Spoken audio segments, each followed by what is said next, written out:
young team on the rise. What do you see through a veteran guy when you look at this team? Well, definitely a young team, obviously, but a very confident team. Very confident team. Really, they have a great coach. Obviously, over the years, they've been rebuilding. So from the outside, you can't really tell how great of a coach he is. But if you played against those guys, you could tell. Even without as much talent the last few years, they always been competitive. They play the game hard on defensive end of the floor. On offensive end, they execute and running offense. But now they have more talent to that. So it's a team that believes that their time is not later, that their time is coming real soon, and they play that confidence. What do you think of Ben Simmons so far?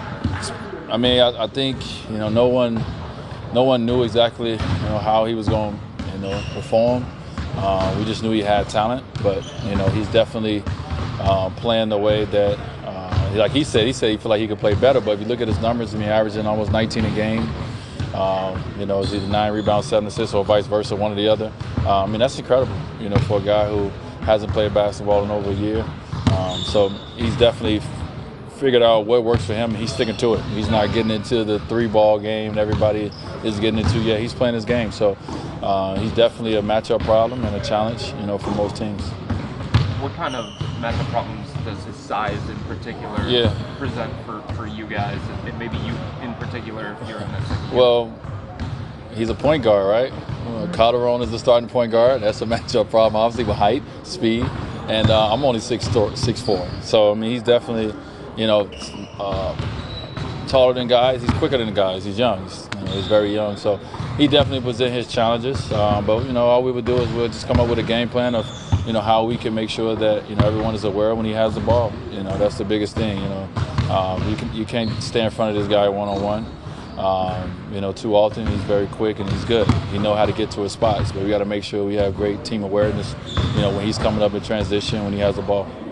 For you in particular, what is the key to combating a guy who has that kind of size advantage and plays that position? I just slow him down.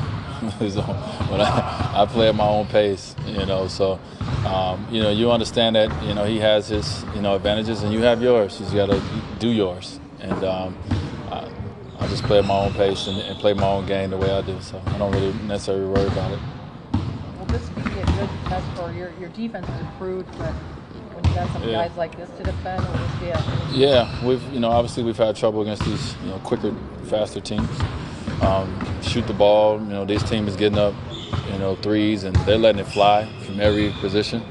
So it's definitely going to be a great challenge for us. And, early in the season, especially after playing well, winning 7 games in a row, it's the kind of challenge you need. So we'll be excited to play the game, be a great atmosphere, and it'll be a great challenge.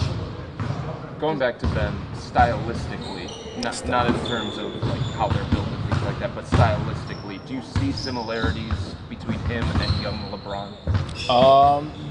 But look at the stat line. A guy that do multiple things on the floor, a big guard, from that standpoint, exciting. So definitely.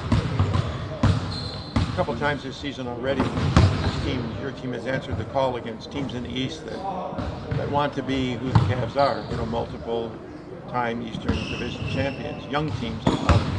Is there anything about these games that makes them more intense, more interesting for you as veterans? Well, yeah. Against teams that want to be who you are. Yeah, well, you know that.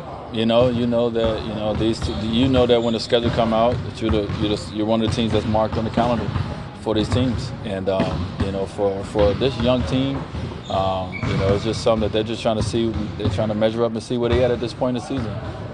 Versus a team that's been in the finals 3 years in a row in the conference. That's been the Kings of the East. So it's definitely a measuring stick game for them. And as a veteran team, you understand that. And you got to get up for it. You got to be ready for it. If not, they're going to blow you out. So we got to make sure that we up and be ready for it. When you consider guys like Embiid and Simmons a different generation of ball players, or the younger generation of your? What you mean by different generation? Well, are they a new generation of ball players, or do you consider them in the next generation of ball players? Yeah, they're the next. You have. Let's see. I guess if you look at generations, obviously, you got the older generation with LeBron, me, Melo, and so forth, right? Then after that, the next generation. I guess Chris Paul. I don't know who else in Chris Paul generation. In that 12-year generation, whoever's in that. Then you got the Steph Curry and, you know, the Russell Westbrook, the James Hardens, and, you know, Kevin Durant and that generation. Then you got the next generation. So yeah, it's different tiers, different generations, and you know, it's all great and exciting in its own right. And with those guys, we look at the future of those guys who, the Giannis, you know, the guys that's 22 to 24 years old, and how great they are already. You just look at the NBA and say, man, I can't wait to continue to watch this and continue to see how it grows, because the league's in unbelievable hands with those young guys. During the winning streak, is there one thing you're most proud of that you guys have really stepped up on? Just our trust is growing. We talked about this early in the season that, you know, for us to win games, we gotta build that trust, and it's gonna take time.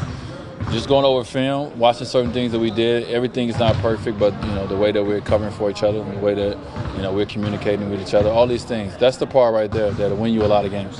Having that trust on the floor defensively, knowing that the other guy has your back, etc. You'll win more games than not playing that way. So definitely proud of that. You've been talking about communication forever, right? I mean, is it just guys gotten to know each other now, or what do you think? Yeah, we're getting to know each other. Yeah. You know, it's just, you know, you come to a new team. I mean, a lot of guys don't really know each other like that. It's a little quiet, especially on the basketball floor. It's even quieter, and it just you wish you can fast forward. Some teams come out and they do well, like the Boston Celtics.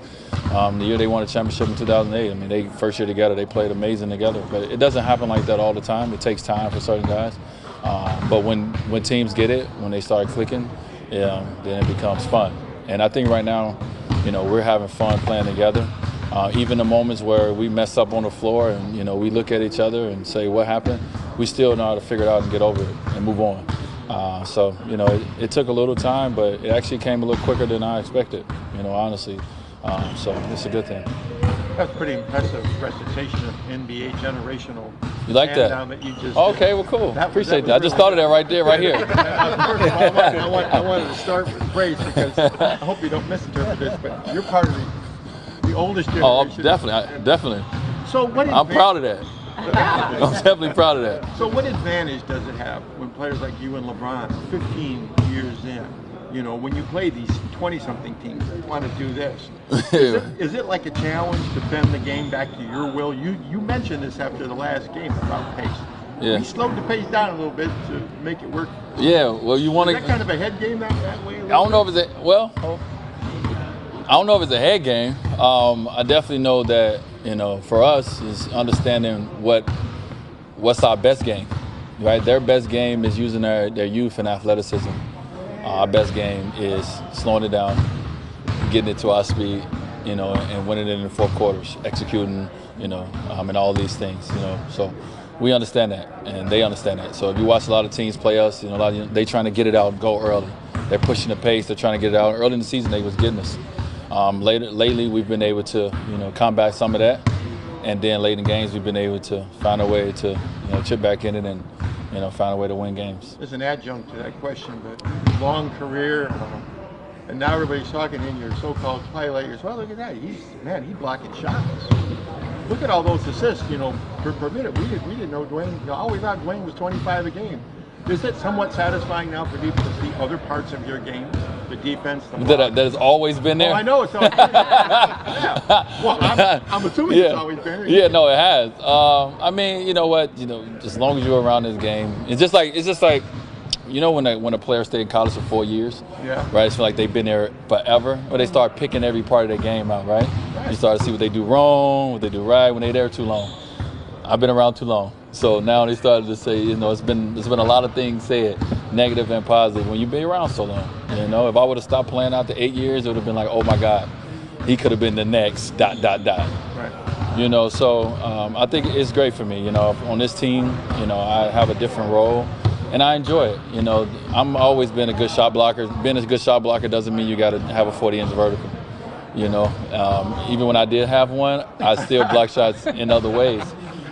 So just trying to do what I can on this team. Some nights, you know, coming out running the team from the second unit standpoint, trying to bring energy, trying to bring leadership. Then some nights try to bring scoring. Some nights, you know, just different things. So that's all. And I'm having fun doing that. I'm having fun being a part of the second unit. And I'm having fun being a part of the closing unit that close games, you know, most nights. So cool.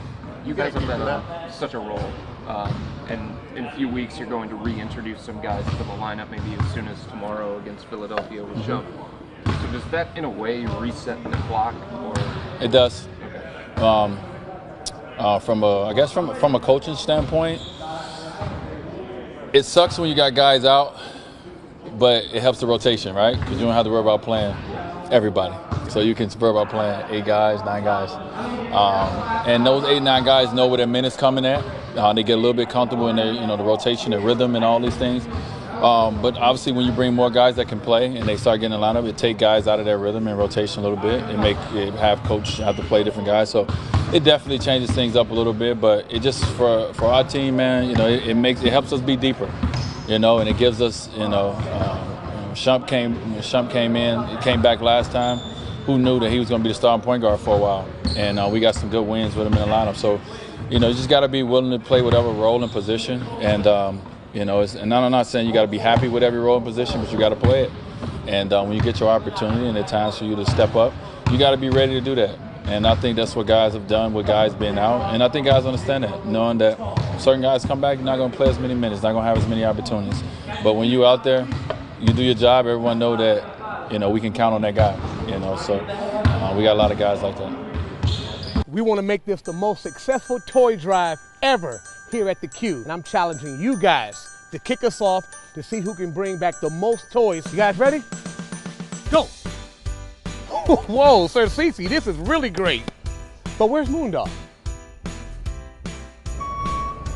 The Cavs and Monsters Toy Drive, presented by Step 2, takes place at Cavs and Monsters home games between now and December 9th. Donate and help make this holiday season one to remember for children in our community.